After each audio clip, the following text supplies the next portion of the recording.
Bonjour frères et sœurs en Christ, j'espère que vous allez bien, moi ça va par la grâce de Dieu. Un jour, pendant que j'étais encore petit, vers 10 ans, 11 ans, 12 ans, près de ces âges-là, il y a une fille du quartier qui est venue me chercher à la maison. Elle est venue me prendre, elle m'a emmené dans une maison inachevée. Avant d'entrer dans la maison, en fait, il fallait ramper puisque la maison était fermée, il y avait une petite ouverture en bas. Et donc, en rampant, elle s'est arrangée pour que je puisse voir son sexe. Et après, je suis rentré dans la maison avec elle et je ne savais pas pourquoi elle m'avait emmené. Elle m'a jamais dit aussi pourquoi elle m'avait emmené là. Et après peu de temps, voyant que je ne faisais rien, on est sorti. Et quand j'étais petit à cet âge-là, je n'avais encore rien compris de ce qui s'était passé ce jour-là, dans cette salle-là. Pourquoi elle était venue me chercher et pourquoi on était allé entrer là-bas et pourquoi il s'était arrangé pour que je puisse voir son sexe. En ce temps-là, je ne comprenais rien. Mais ce que j'ai fini par comprendre par la suite, c'est que c'était le diable qui m'attaquait à travers elle. Donc, c'était un envoyé. On l'a appris, on lui a dit, il faut faire tomber cet enfant-là dans le sexe. Sauf qu'à cet âge-là, moi je pensais plus à m'amuser et à manger qu'à avoir du sexe avec une femme. Et donc finalement, son plan avait échoué par la grâce de Dieu. Donc, de cette même manière, il y a beaucoup de sorciers et de sorcières qui m'ont attaqué. D'une manière différente, il y a des gens qui venaient m'appuyer à la gorge, il y a des gens qui m'ont envoyé des démons, je sentais sur mon lit, il y a un esprit mauvais qui vient me monter dessus, je sens comme un animal qui est en train de bouger sur moi. Et moi, je suis en quelque sorte paralysé parce que j'avais à l'intérieur de mon corps des produits des incisions. Parce que j'avais accepté en ce temps-là qu'on me fasse des incisions. Et donc, quand des sorciers ou des démons ou des esprits mauvais venaient rentrer dans ma chambre, moi, j'étais paralysé sur le lit. Donc, de cette manière-là, les esprits mauvais m'ont attaqué. Les sorciers m'ont attaqué. Mais je ne me doutais pas qu'un jour, Satan lui-même, le diable Lucifer, devait aussi venir m'attaquer. Et c'est ce que nous allons examiner dans cette vidéo, toujours à la lumière de la parole. Livre si merveilleux, Bible qui me montre le chemin de la vie. Donc, la Bible dit, en Proverbe, celui qui renverse une muraille sera mordu par un serpent. Et si vous connaissez la mission déjà du Seigneur Jésus-Christ qui est venu pour sauver Israël et l'humanité tout entière avec elle, vous savez déjà qu'il a été mordu par le serpent. Et de toute façon, cela a été annoncé clairement dans Genèse. Lorsqu'on dit à la femme, la descendance écrasera la tête du serpent, on lui blessera le talon. Donc lorsque Dieu dit ça, il annonce en fait que Jésus-Christ serait mordu par le serpent. Et que c'est lui qui allait écraser la tête du serpent. Donc lorsque Proverbe dit que celui qui renverse une muraille sera mordu par un serpent, cela est confirmé déjà par Jésus-Christ lui-même. Parce qu'il se fait mordre par le serpent. Et c'est ce qui permet que lui, il puisse écraser la tête parce qu'il renverse une muraille justement. La muraille du péché, la muraille de la mort que Jésus-Christ a renversée une fois pour toutes afin de nous donner la vie. Donc le Seigneur lui-même a été attaqué par le diable. Et lorsque nous voyons aussi Pierre dans la Bible, il a aussi été attaqué par le diable. Lorsque Jésus dit, Satan a demandé à ce que tu sois livré, mais j'ai prié afin que ta foi ne défaille point. Donc le Seigneur lui-même a prié pour Pierre pour que Satan ne puisse pas l'avoir. Et lorsque nous voyons Job, et tous les serviteurs de Dieu sont toujours attaqués par Satan à un moment ou à un autre. Et donc, moi, je ne me doutais pas que moi aussi, j'allais être attaqué personnellement par le diable. Et comment ça s'est passé? Dans la parcelle où je vivais, il y avait des gens qui faisaient semblant d'être chrétiens. Donc, ils faisaient semblant d'être chrétiens et ils priaient. Ils priaient, donc ils faisaient semblant de m'aider. En faisant semblant de m'aider, une fois, il y a une femme qui est venue les voir. Donc, qui est venue les voir, soi-disant pour les aider dans le combat qu'ils avaient avec moi. Alors eux, ils faisaient ça par hypocrisie, pour me tendre des pièges. Donc, cette femme-là venait, la première fois que je l'ai vue, et que j'ai entendu parler d'elle, parce que je l'ai vue, j'ai entendu son nom, on a dit qu'elle s'appelait Madame Lucie. Madame Lucie. Et moi, je ne savais pas que c'était, mais je me suis dit, en riant peut-être dans la tête, Lucie comme Lucifer. Donc, c'est en quelque sorte une sorte de blague de moi à moi-même, parce que je pensais ça seulement. Et je ne savais pas que c'était la réalité que j'avais touchée sans m'en rendre compte. Et donc, pendant que cette femme-là venait prier, venait faire semblant de prier, venait faire semblant de venir intervenir pour moi, pour m'aider soi-disant. Donc, elle venait, je la voyais, elle ne se saluait même pas au début. Donc, elle venait, elle arrive, elle va venir, ils vont faire une séance de prière, soi-disant pour m'aider. Et chaque fois, c'était comme ça. Elle venait, elle donnait des solutions, elle venait avec des potions qu'elle donnait, tout ça là. En ce temps-là, moi, je ne me doutais pas que cette femme-là pouvait être Lucifer lui-même. Parce que moi, je ne pouvais pas imaginer ça. Donc, avant que cette femme ne vienne, le Seigneur m'a donné une vision. Dans la vision, j'avais vu un serpent qui avait 2 trucs blancs à ce niveau-là. Tel que j'ai interprété la vision, je croyais que le Seigneur m'a indiqué, puisque la vision concernait cette femme, cette Madame Lucie. Donc, je croyais que le Seigneur m'a indiqué que cette femme est un féticheur. Donc, elle venait à la maison, elle a fait beaucoup de tours, beaucoup de temps elle venait. Il y a des moments où elle venait avec un enfant. Donc, elle venait, ils vont faire semblant de prier pour m'aider, soi-disant, et après elle repart. Et c'était comme ça. Donc, elle venait souvent des environs de 11h, 12h, 10h, ça dépendait des jours.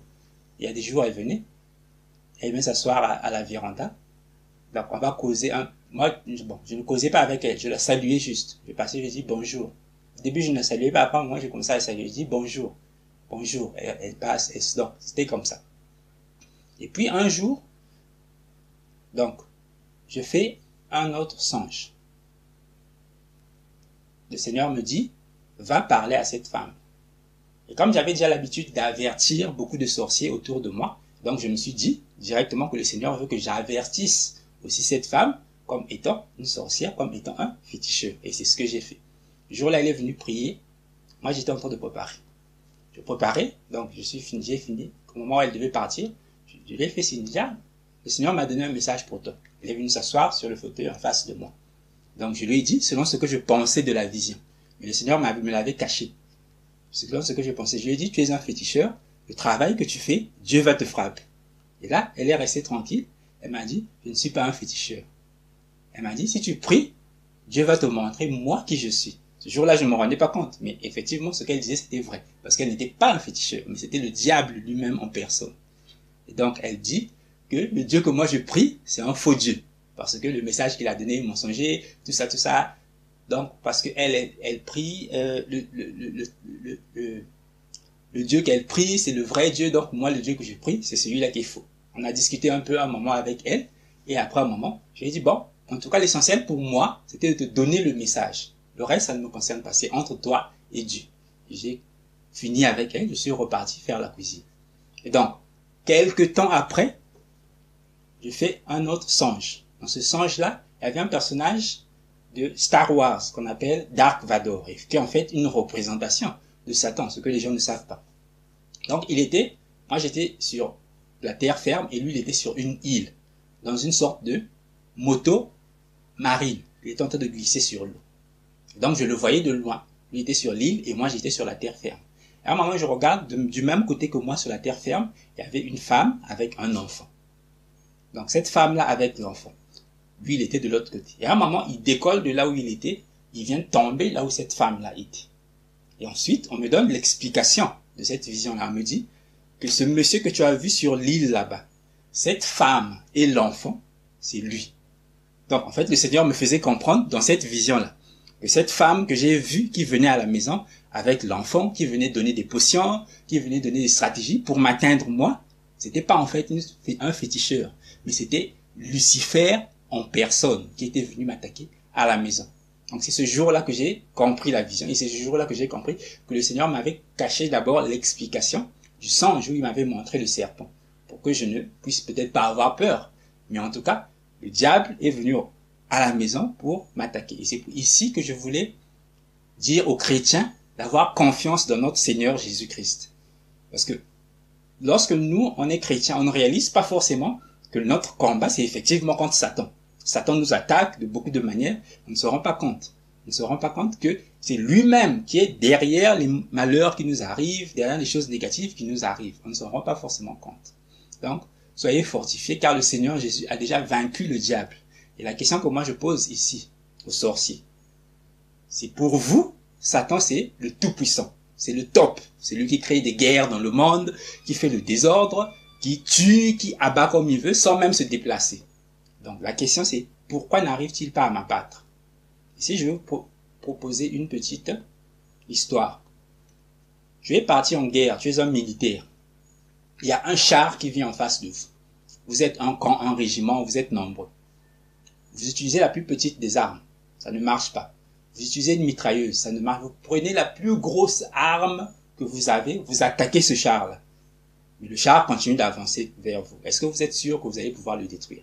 Puisque votre arme la plus puissante a échoué, ce qui est évident et réaliste, c'est que ce char-là, vous n'allez jamais pouvoir le détruire. Mais plutôt, c'est lui qui va vous détruire dès qu'il décidera de vous attaquer.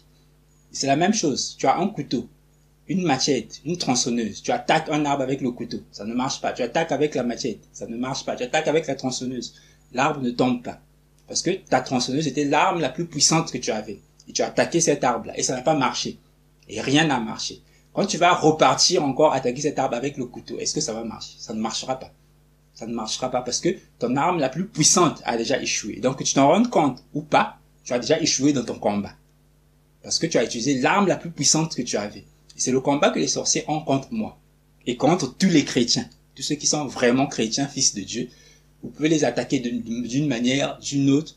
Mais comme Satan, votre maître, a échoué contre eux, ça veut dire que vous-même, vous avez déjà échoué contre eux, mais vous ne vous en rendez pas compte. Donc, frères, soyez fortifiés dans le Seigneur Jésus-Christ. Le diable nous attaque, et c'est vrai, et c'est réel. Et donc, prenez au sérieux votre parole. Sanctifiez-vous, cherchez à vous sanctifier de toutes les forces possibles. Et Dieu lui-même va vous donner la force, parce que nous ne sommes pas capables de nous sanctifier par nous-mêmes. Mais la sanctification, c'est une sorte de cadeau qui vient de Dieu. Et d'ailleurs, tout ce que nous recevons de Dieu, c'est une sorte de cadeau, c'est sa grâce seulement qui se manifeste dans notre vie. Donc, c'est ce que je voulais partager avec vous comme témoignage aujourd'hui. Je ne voulais pas que ce soit trop long. Que le Seigneur vous bénisse, soyez fortifiés, que le diable a déjà raté son combat contre nous. La seule chose la plus importante que nous avons, c'est de ne pas perdre la foi en Jésus-Christ. Il y a l'un des disciples qui a dit, celui qui a vaincu, c'est celui qui a cru que Jésus est le Christ. Donc, tu peux perdre l'argent, la femme, les enfants, toutes tes richesses, mais ne perds pas la foi en Dieu, comme Job nous avait déjà montré comme exemple. Que le Seigneur vous bénisse, que Dieu vous garde et à la prochaine si le Seigneur le permet.